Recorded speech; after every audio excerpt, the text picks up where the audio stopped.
All right, so we are live right now. We're just finished getting set up here. We'll be talking all the NASCAR news in a couple minutes here. If you stick around, we'll deliver that to you. Oh, and now, great, my microphone stand's all acting up. Good thing we're still setting up, but lots to talk about post Darlington.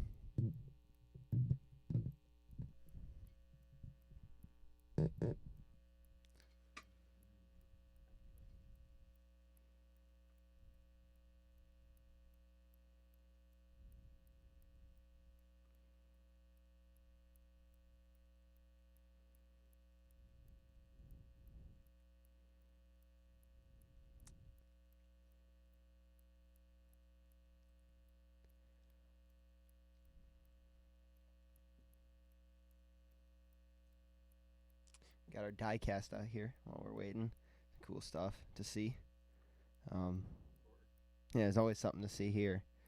I mean, we have the bigger die cast, but it looks like we brought the smaller ones this time. So that's pretty cool. These are always interesting. So you're good with what you did? Yeah, I think so. All right. So we're live, and welcome to episode 9 of Stock Car Media's Inside the Garage with Liam and Ryan. I'm not Liam. I'm Ryan. We're going live this time again. We tried to live stream this quite a few times with not so much luck, but I think we have it under control this time. So this should work out pretty well. Right. Yesterday's race at Darlington was quite the interesting one, if you ask me. Title of this episode is that Denny Hamlin finally wins, and in fact, Yes. Denny Hamlin finally wins. I feel like you got that from somewhere. Yeah, but it was actually quite the race. Denny Hamlin, he had that one solid. He's really good at Darlington. Darlington is his racetrack of choice. He obviously didn't win earlier this year, but his teammate Martin Truex Jr. did. But he won stage 1 of the race. I don't know where I think he finished in the top 5 for stage 2. And, of course, he won the race. So Yeah. He hasn't won, or he finally broke a 30-race losing streak. Yeah. Well, that's good for him. I think he chose the wrong time. Right. After all the other drama he's had this week. If you don't know about it, inquire yourself. But his girlfriend broke up with him on Twitter and kind of made a mess of things for him. Of course. So it's quite the comeback from the rest of the week. But he won, but by like less than a car length. Cause, Larson was hot to trot. Right. He was like 0.4 of a second away for a lot of the race. Or for the last, he was about probably about that far? 4 car lengths away. Right, yeah. And So, I mean, but then all of a sudden he just right up. And yeah, that's what Kyle Larson, he was really trying to get around Denny Hamlin. The last restart, he killed his tires. He was trying to get down around Denny Hamlin at the time, and he killed those tires, meaning he didn't catch him he never caught him again. But white flag, last corner, turn 4. He said, "You know what? I'm not slowing down." And he slammed into the wall. He slammed right into the rear of Denny Hamlin. And had Denny Hamlin lost control of the car, Kyle Larson would have won. Kyle Larson gave it all that he had, but obviously wasn't enough. Because those tires are so important at Darlington. And if you wear those out quick, then you're done for. You better say goodbye. You'll be right to the... We saw that with Eric Jones. He started on the front row in one of the cautions. Is that where he wrecked? No. I'm not sure what happened to him. He fell back. See that. He had an engine problem. I figured it had to be mechanical because I didn't see anything about it. But I was watching. He fell back quite a bit really quick, so. Yeah. You got to I think I did see that part. You have to notice that tracks like this. Where was it? Atlanta? All the older worn down Atlanta. racing surfaces. Yeah. Tires are very important. But we saw Kyle Weatherman stay out, right? And he completely lost it. And you have to take risk assessment and realize starting on the front row is not always the best at some places. No. But that was a very interesting race. Ross Chastain, I think, the race went on much longer, he would have won. He was probably the He was turning the fastest laps at one point. he's probably one of the hottest racers of the race. Literally, he was hot to trot. Right, he almost got past Larson, but then Larson kind of, This is a little Larson thing. I don't know about that, Liam, but Chastain couldn't pass him, so it wound up being that that Ross Chastain had to start his whole run over again. Yeah. Right, because if you think about it, if you don't get past somebody and you lose speed again, you got to start all over, and it takes a lot of laps at Darlington at least. That's why it took Larson so long to even try and catch. And it was surprising because obviously for many years there was never a high lane in turns 1 and 2. Right. That's what they were saying during the drivers broadcast. like Larson, Tyler Reddick was running that high side. We know Tyler Reddick loves the high line. Oh, there. He loves the Darlington stripe because that's all he runs. He runs the top. Mm-hmm. But people did not try that. They were not so willing to. No, like they had a lot more respect for the track back then. A lot of the veterans, even to yesterday, were kind of iffy. They didn't want to try that. A lot of younger drivers I noticed, like Christopher Bell, went up and around Denny Hamlin that way. Right. Well, I think that's kind of cool. I think that's cool that they're discovering something new there, though. You can't. I know it's always the throwback track. It is the traditional NASCAR track, but things change. At some point, that place is going to get repaved, and it's going to be a sad day, but it happens. Right. And just take advantage of it while you can. Who else is having a really good night? Well, like I said, Chip Ganassi Racing was having a really awesome night. They had both cars almost top 5. Right. Busch finished 6th. Yeah. Did you see Ross Chastain cause damage to Kurt Busch's car by accident when they were cleaning the tires or something? I saw. That was interesting. Huh. But they were both in the front of the field for most of the day. I'd say Chip Ganassi's really pouring his money in here because he knows he's not coming back next year. He says, you know what?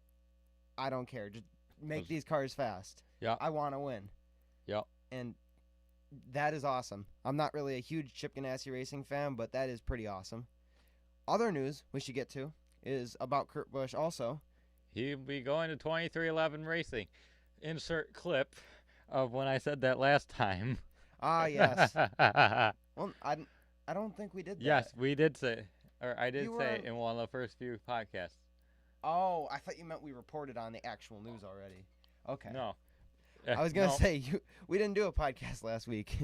No. But I see what you mean. Yes, Kurt Busch, he's heading over to 2311 Racing next year. Obviously, like we were just saying, Chip Ganassi Racing is not hanging around in the NASCAR Cup Series or NASCAR at all after 2021.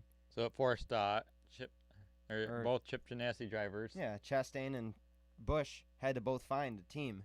Chastain was publicly successful in finding his team before Kurt Busch was. But like we said, it's been a rumor since April.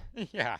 April. It wasn't much of a surprise to anybody. No. But what did turn out being a surprise was, well, there's been rumors for a long time. But the number. The number, yeah. Was shocking. When Denny Hamlin and Michael Jordan released the news that Kurt Busch would be joining them next year, or joining Bubba Wallace more accurately, they used a car with the number slid forward. Up here, right under the A-pillar. And when that got posted, NASCAR confirmed that is happening next year. The cars next year are going to be having their numbers slid forward. I don't know. I know Liam doesn't like it. With the double-digit car numbers, you're still going to have to shrink them to get them up there. Mm-hmm. And plus, with on the Ford Mustangs, you have that little contour. Yeah. Like the fake little air vent or whatever, or something. I don't know. Yeah. Air cutaway. It's going to look awful. Yeah, I think so. Way back in the 50s, 60s, and 70s, they used to put the number far forward or far backwards. But you got to remember that these cars they were just flying boxes. Yeah, exactly. They were big. And there was a lot more room for stuff like that, But I mean, the numbers look better when they're perfectly in the middle of the car. I don't hate it, But I'm really interested to hear the rest of the story because we've known for a long time NASCAR wants to move the numbers. Obviously, the Bristol All-Star race in 2020, they moved the numbers back. They had the underglow. Like I was saying earlier in my little test thing, backwards. We're not getting the number or the underglow. I mean, Aw. There's no way they're doing that. That would be silly. I think. I know it'd be funny though. But but when you move the numbers back, you lose this spot here because you can't have a nice lawn sponsor name on the side. Like if The good wrench car would never yeah, exist. no. But moving it forward, you kind of have a little bit more space down here. But I mean, it's not the same. No, but I would really like to know where they go from here because we saw a couple other cars. Kurt Busch wasn't the only one. I'm fine with them sliding the numbers up, forward, but I don't like how much they slid it forward in the Kurt Busch thing. They slid it too They- far. And NASCAR hasn't said how far the number has to be slid forward. NASCAR hasn't said the number has to be slid forward. They said they will be moving forward. I don't know if they're going to mandate it. They haven't put anything out on that. But we did see that there's going to be a next gen test at I forget what track it was, Daytona or Yep. There's going to be a super think. speedway, I believe. I think it's Daytona or maybe Talladega. I don't remember. It's a super speedway, but they are doing a test with a bunch of cars. So teams are making cars. next gen cars for this test. And we saw somebody snuck into Penske and took a picture of the 22 car, Yep. and they had it slid forward, and it and looked silly they to had me. they literally had that number all the way up to the front tire. It looked hideous. Right, they're What? using the contingency panel for this. It Yeah. looks like, which I think is a little too much. It's Not no like lo- they use the it's no contingency longer a panel door number anymore. at that point. Right, no, it's a fender number. But JG Doherty Racing posted a picture of the 47 car for the test, and I think that thing looked beautiful. They didn't, Oh, but that they thing didn't looks move. sweet. They didn't move the door Yeah, number. no. So that's It what looked what makes awesome. me wonder: are they going to enforce it? Are they going to be making, are they going to be forcing these teams to move their car numbers? Because it doesn't seem like I hope not. too many of the teams really are that interested. Especially probably some of the more traditional teams, like Right. probably the 43. They're not gonna move it. 'Cause, I mean, If they have a choice, Yeah. they're not going to get fined. That's the last thing they need, to lose money over a stupid door number. I mean, but teams that aren't gonna gain any sponsorship off of it, because I mean, Right. really, I think how it should much be a personal choice. how much I more do. is a sponsor gonna pay just to have in the number or the sponsor on the side of the car instead of right here? How much are they gonna pay to put it there?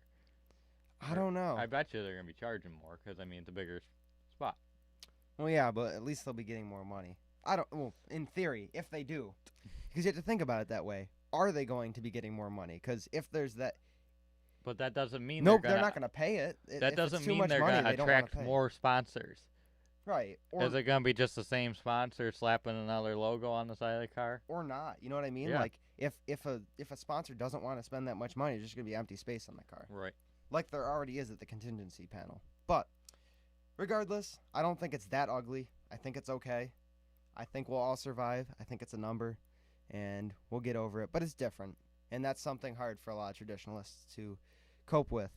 Something traditionalists might have a little hard time coping with is that Jimmy John's is leaving Kevin Harvick. Subway will be filling the gap. I like the Subway car. Do you like it on the 4 though? No. I've seen some mock-ups that people have made. Yeah, it looks Lefty, pretty neat. um, But I mean, Some I of don't those know. guys who do all those paint schemes, and they do an awesome job. So I'm Yeah. not saying they did a bad job. Yeah, I'm they just did a not, good job designing it, but I mean, I'm not loving those colors on the current generation of cars. I don't know. I don't know. It's also the kind of that's not more of a Kevin Harvick style. No, he's Like a little even more Jimmy stealth. Johnson was kind of, or Jimmy Johns, I mean, was a little oddball for him, because he's always had a beer sponsor or oil sponsor, literally. Yeah, but The sandwich has not. I don't know. it's kind of darker though. I always liked the Jimmy John scheme because it was darker. Bright You're right. colors on Kevin Harvick's car look a little strange. Nope, Yes, these ma'am. are Kevin Harvick's dark days. You'll need something to brighten it up, or brighten it up. He's got a lot of green cars now. I mean, they say green's not lucky, but he had a good time last night. That For the wasn't most green. part. No, but the green isn't giving him that much bad luck. It wasn't green last night. No, but he's been running it the rest of the season, I don't know. Well, he had a green car at Daytona. That was bad luck. at the end. At the Yeah, end, yeah. yes. Yeah, he did have bad luck. We didn't get to talk about that at all, but bunch of wrecks at Daytona at the very end. The rest of the race was close the whole time, and man, was that some interesting racing. I still think Ryan Blaney would have not won had that lower line wrecked, Had it not wrecked, or you had mean? it not wrecked. Yeah, I don't know. It depends. I think he would have had They a were better moving run up. for his money at least. But I mean, they were moving a lot faster. They had a fast. Most Chris Buescher was not up. no, Busher was on the higher lane. No, but at that he moved point. to he started on the bottom, and then he was going all over the place. He was slowing down the bottom lane because Yeah, exactly. he kept on jutting back and forth, and It was like Joey he was Logano slowing there them for a down. little But I bit. think they would have caught up with Ryan Blaney had it not wrecked. No, Joey Logano was driving me absolutely insane. Going back He in was? between. Remember, he's going back and forth in between the two lanes? Oh, the blocking. Oh, that was painful watching. Because, I mean, it's all. What? Yeah. You're like, you're talking to the ceiling. But, I mean, that was so ridiculous watching it that way. Well, it worked for him until he blew the tire. I mean, honestly, that worked very well. That blocking there, I liked the ability to block. They were so close, and he still found a way to block. That was pretty cool. Right. But that was a crazy race. I mean, nobody was getting a run, so they were probably getting mad behind him. Ryan Blaney is becoming such a championship contender. You know. Yeah. Like he's actually in the race now. You think about a few weeks back, you're like, he had one win. He's had one win his whole career, almost every year. Big whoop. But at Michigan, he pulls Right. off a not really Upset. a stunner, I but don't know. he wasn't. he wasn't the favorite to No. win, and I think it was more luck than anything. Then what does he do at It was Daytona? really well, not even luck necessarily, more aerodynamics than anything, because nobody could get past him unless you wreck him. That's about all you could do. So, That'd be fine with me, but he got the win. He got the points. He wound up in victory lane. They're making the diecast 2 weeks in a row. They have cars for him. mm-hmm. So I mean, he won 2 weeks in a row. How he got that win really isn't significant when you're looking at the points. No. But he's definitely becoming a contender. Another team, we hear a lot about teams who are not going to be coming back next year, or rumors of such. But JG Doherty Racing, they're keeping the 47 car, but they're not keeping the 37 car. That team they opened up in 2017, I believe. Yeah. Or I think they Actually, started racing in 18, I believe. They had AJ Allmendinger run over there. No, that was in the 47. Yeah. And Chris Buescher was the first guy to drive the 37. But they're closing that, so Ryan Preece is definitely a free agent now. He joins the market with Matt DiBenedetto. A lot of drivers. Technically, Ryan Newman's on the free market. Yes, Ryan but I Newman. don't see him really returning full time. I guess you could say Ty Dillon, although that was really He's last kind of year's been deal. that was the last year's deal. But he's still looking for a spot. But yeah, it's kind of unfortunate, but you know, they're probably going to be able to manage their resources better with one team because sponsorship has been a little bit lacking over there, at least for the 37 car. Yeah. So now they can put all that sponsorship into one car and have. I wonder if we're going to get those days back where they used to have like tons of sponsors on Oh one car. no. Remember those? Yeah. Back when it was just the 47, it'd be like Cheerios and this and that all over the place, and maybe, Yeah. hopefully not. No. They use the deck lid for that now. But They need to keep it there. one other thing, Another possible team that will be closing. I've heard Starcom has sold their charter, but we're not quite sure where the heck that came from. yeah, But- well, rumors, I think it was catchfence.com, they got wind of the fact that Starcom apparently sold their charter to Spire Motorsports. Why the heck would Spire purchase another charter when they just sold two? I think the only reason that would happen is if they were going to make a profit off of it. You know, if you sell Charters are gonna have to come down in price sometime soon. 'Cause, I mean, they cost a lot right now. Yeah, but you know what I mean? I feel like Colleague's more likely to give a lot of money for a charter. So if Spire's like we're selling our charter, and Colleague could say, okay, I want $15 million for the charter, and Starcom might have been more like, okay, we're selling our charter, you can buy it for like $7 million. I don't know. They might have had a lower price. Starcom might have not been charging so much for their charter to be sold, and so they might be Spire. That's the only reason I think they'd be buying it. Is the reason they sold was to make a profit by buying a cheaper one later. Right. They could stay with a 2-car team, and people are wondering who's going to that second car. or I guess staying, but who knows? But I Because mean, currently they don't have a second car for 2022, but if they do buy a charter, or if they yeah, did who buy a would fill charter, in that second ride? Because I mean, Justin Haley's going full time for college right, next he's year. going to college. They could have an open spot if they wind up buying a charter. It's very interesting. There's no solid facts, like nowhere. But I think Starcom hasn't spoke. Spire hasn't spoke. The press has spoke yeah. from reliable sources. And I trust them, but at the same time, I have no way of fact checking them. Exactly. So I'm not saying what they said is right. I'm saying it could be true. But I mean, some fun thoughts would be, if it wasn't Spire, who could have their sneaky little hand in buying that charter? Junior Motorsports. JR Motorsports. Possibly GMS. Because remember, They spoke of it. I haven't heard of they it. they have not said anything since we are going to Cup. Yeah, they haven't said much. They said it and they stay quiet. Yep. So It's interesting. And we did hear that there was a word of a TRD powered truck series team that's heading to Cup. Or maybe, you know what? This would be a shocker. And I just thought of this now, and I didn't think about it last time we talked about this. But GMS is supposed to be heading to Cup, and they are not TRD powered. But that could be, that could be the news break for saying that GMS is turning to TRD power. Could you see them doing that? I don't know. That would be crazy, but that could be them announcing it. That could be the rumor. Could be saying, "Hey, GMS is going to be TRD powered in 2022." That'd be a lot of Toyotas in the truck series.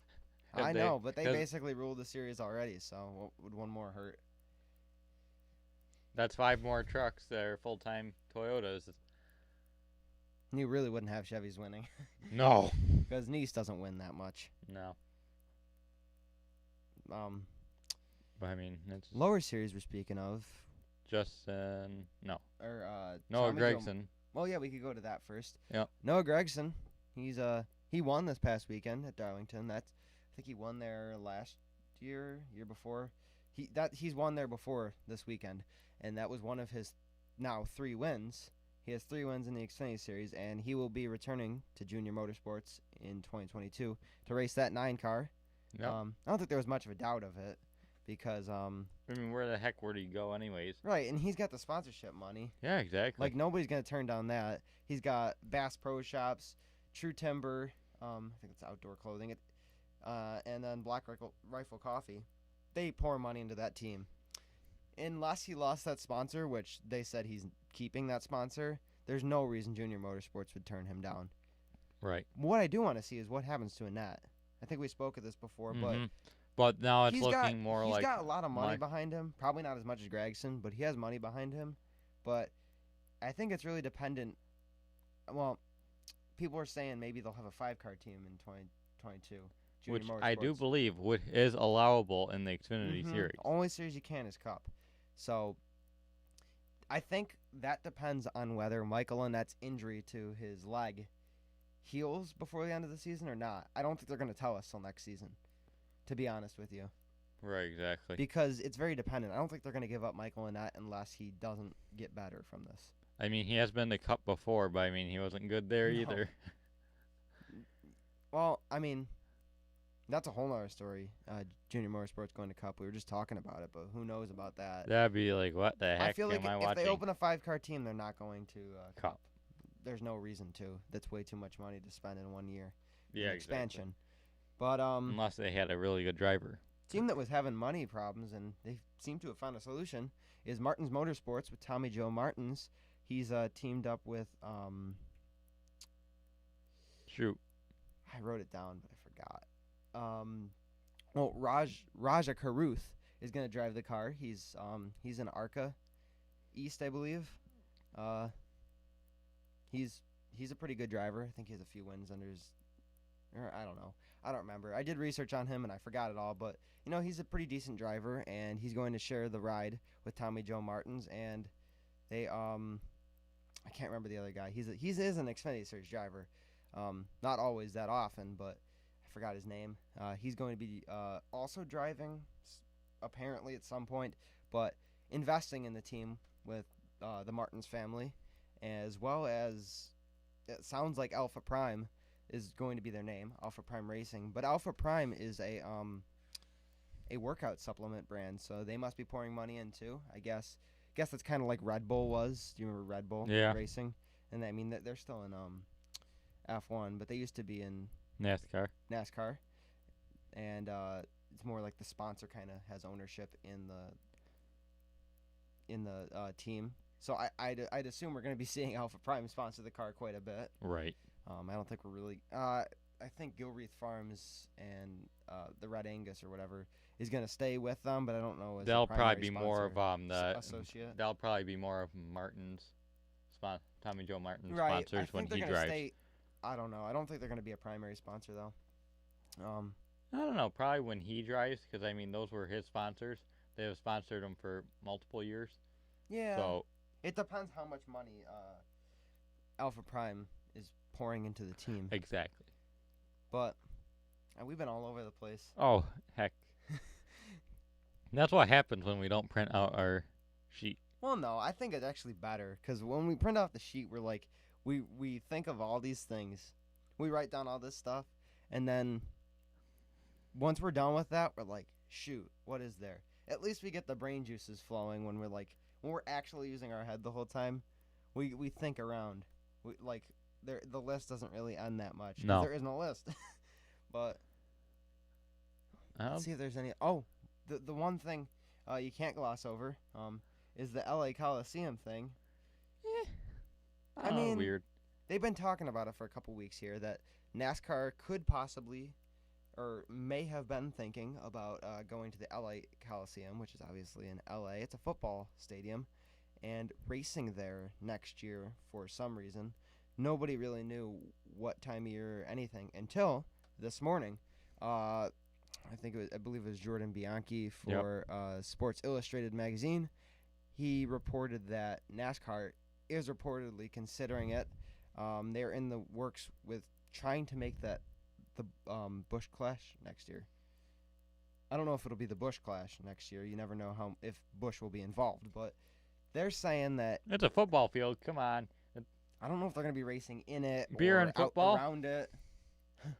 Come on. NASCAR fans would fall in love with that. Or football fans and NASCAR fans are probably pretty similar animals, you gotta say. The only concern, Correct. and I've heard people talking about this, is those teams are going to be having to go from California all all the way way back to Florida for rest of speed weeks. Yeah, exactly. That's gonna be kind of a stretch. That'd be something they Unless they make the Clash like a couple weeks earlier or something. But know what I that mean? that also runs into football season. Yeah, it's just true. The Clash usually is Don't they do a break though before the Super Bowl? Don't not they tend to some years. Some not years usually. They've been like back to back over the past few years. If I'm not mistaken, the Clash was Super Bowl or right after the Super Bowl last year Yeah. or this year. Yeah. I think it was on a Monday, right? Yeah, nobody watched it. Well, all I'm saying is, isn't there usually between the last football games and the Super Bowl, there's usually a break? I don't watch football, so There used to be. you watch football, so I feel like you might know. You watch it more than I do. If it's on, it's like it's background noise usually for me. Not that I have anything against football. It's just never been my calling or something I understood. So It's stop and go. And Right. That's all they do. yeah, that's the one thing though. You got to be very careful with Speed Weeks and the Daytona 500. It backs up to the Super Bowl usually. Exactly. And you got to be careful with that because you'll lose your fans like that. And that's what we saw with the Busch Clash this year. It wasn't very good because it was on a Monday right after Super Bowl. And neither of those things were really great for the sport. But I'd be interested to know what they're trying to do with the LA Coliseum. Are they trying to race inside the field? Because if so, they're going to pave the football field. Ouch. That's going to cost money. And then you're going to have to tear it up. And then you're Now, going to have to pay to repair the football field. So yeah, that sounds Are like. they going to bring in dirt? Is it going to be another dirt race? What? Oh my gosh! Yeah, no, I don't know. I maybe If they want to do something different, the most realistic. put them back on the sands. Right, that'd be cool. The most realistic thing I could think of at the LA Coliseum would be to race around the parking lot or something. I don't know. I'd Not love. really sure what their idea is. I'd love to see a cup car back on the Daytona sands.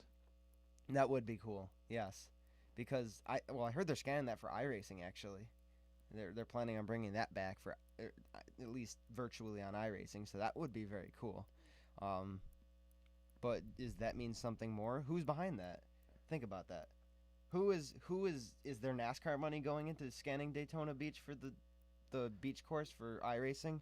I Because don't know. NASCAR does have some of those scanned, like obviously like Chicago Street Course. Yes. So who knows? Maybe NASCAR knows something we don't, and that's why it's getting scanned. That would be cool. This is all rumors though, because they're like you just came up with that. Yeah. There's no facts behind this, but that would be really cool. Now back to this weekend's race. Kyle Busch got eliminated early. Right? Yeah, he And- kind of lost it off that corner and bounced off of Austin Dillon. He also lost his mouth too. He lost his spoiler. He lost his mouth. He lost control of the car. Yeah. He almost There's- lost somebody's life. Did you see that? Yep, He almost Yep. ran over a few people. down pit lane. Yeah, that's not okay. Yeah. He's got He some ran fines over cones. coming. He almost ran over some tire carriers and stuff. He's got some fines coming his way. I heard there weren't. I heard they were done. Like they weren't gonna investigate. further. Really? I heard. If that's the case, they need to. Because, I mean, Dale Jr. had this happen to him back in '04. He swore in victory lane at Talladega. And that was after once, his right? victory. That was one Yeah, time. it was one time. Kyle Busch swore twice. And Kyle Busch is like talking purposely to the Li- camera. Literally. Dale Jr. was not talking purposely to the camera. Yeah, he was all excited. I mean, he was talking to his he was in teammates. his little and victory lane type of celebration. I mean, he was in his own little world. He wasn't specifically looking at the Kyle camera. Busch is like, wah! Yeah, he wasn't looking at the camera going, I'm going to say this on TV. And Kyle Busch was. Although they kind of let it fly these days a lot more than they used to. Yeah. They're a little more lenient about swearing on TV, even though, it's, But I mean, they don't allow it, but you'll get by a little better. Dale Jr. got fined, and he got docked 25 points for the championship. He was in the lead for the championship at that point. He lost the lead because of it. Only by 1 point? No, I'm he kidding. he lost 25 points. I know, you said at that point. That point, 1 point. That's a lot of points. Yeah, I know. Kyle Busch is not quite in the same situation, though. So, But I don't know why they would have done that, though, because Dale Jr. was the most popular driver for a long time. He was, 2004, he was the face of the sport, pretty much. Right. Kyle Busch isn't quite that right now. No, he is far from it. That would be like today, looking at Chase Elliott and going, okay, you're losing points Yeah, exactly. from the lead. Yeah, But, that I wouldn't mean- happen today. I can tell you that. You can definitely tell that NASCAR likes to kind of. I don't know. You can definitely tell which teams they're kind of. Lenient with Yes. and not. Because They I don't mean, do a lot with Joe Gibbs, I don't feel like.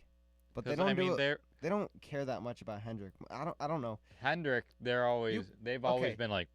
Okay, but tell me remember- what teams you feel like they do this to. All right, they Because do it I don't a really lot to notice it. Hendrick. They do it. They definitely do not let Hendrick get away with much.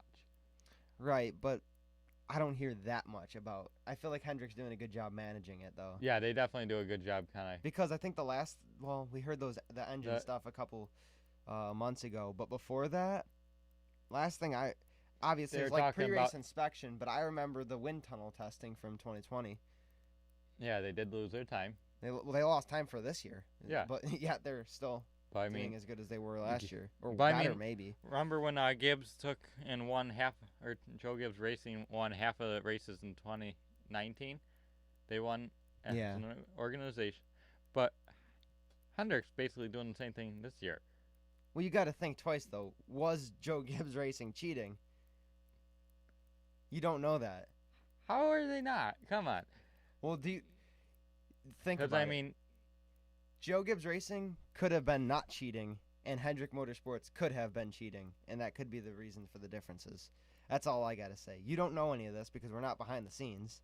We don't know who's cheating, when, and where, but you got to at least think if Joe Gibbs was cheating, they had no clue of it. I don't think. but I mean, they don't Or even at least they bother to shouldn't question about it. They shouldn't be biased.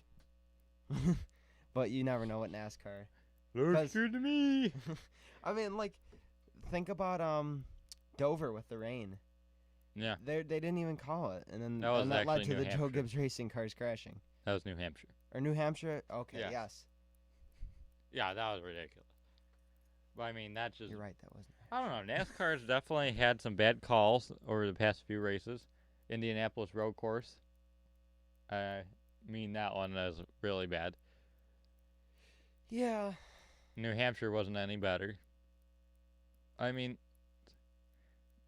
they gotta start looking and see what the heck the fans like, because I mean, they're gonna start losing fans because of It depends their though. negligence. I feel like if they steered it in the right direction, so you could be negligent to certain drivers and get away with it, right? Because like drivers everybody hates or something, or a no fan based driver, if you were negligent, like you let them suffer the consequences Right. of your actions, you'd get away with it. But if you take drivers like Kyle Busch, Kyle Larson, Denny Hamlin, you let those fan favorite drivers down. Chase Elliott, how did I forget him? Then that's when you're gonna start seeing the price paid. But I mean, Dale Jr. was one of the tops. Right? Yeah. Still is. Yes, he's just You not a still driver anymore. Exactly. Well, next week, Richmond. Yeah. He'll be a driver next week. Xfinity Series. That's one I'll have to be sure to tune into. Yeah. Some weeks I do, some weeks I don't. Depends what's going on in my life. Yeah. Believe it or not, I have a life. Well, I think that wraps it up. Huh? Yeah, I think so too. That's about all we got to say. It was a little unorganized, but we're working on this. Obviously, as long as we got this stream going good, I'm really happy that we got to sit down and be able to do this. So, past few weeks we've been busy and we've had problems with streaming. So, assuming everything went well, I'm really happy.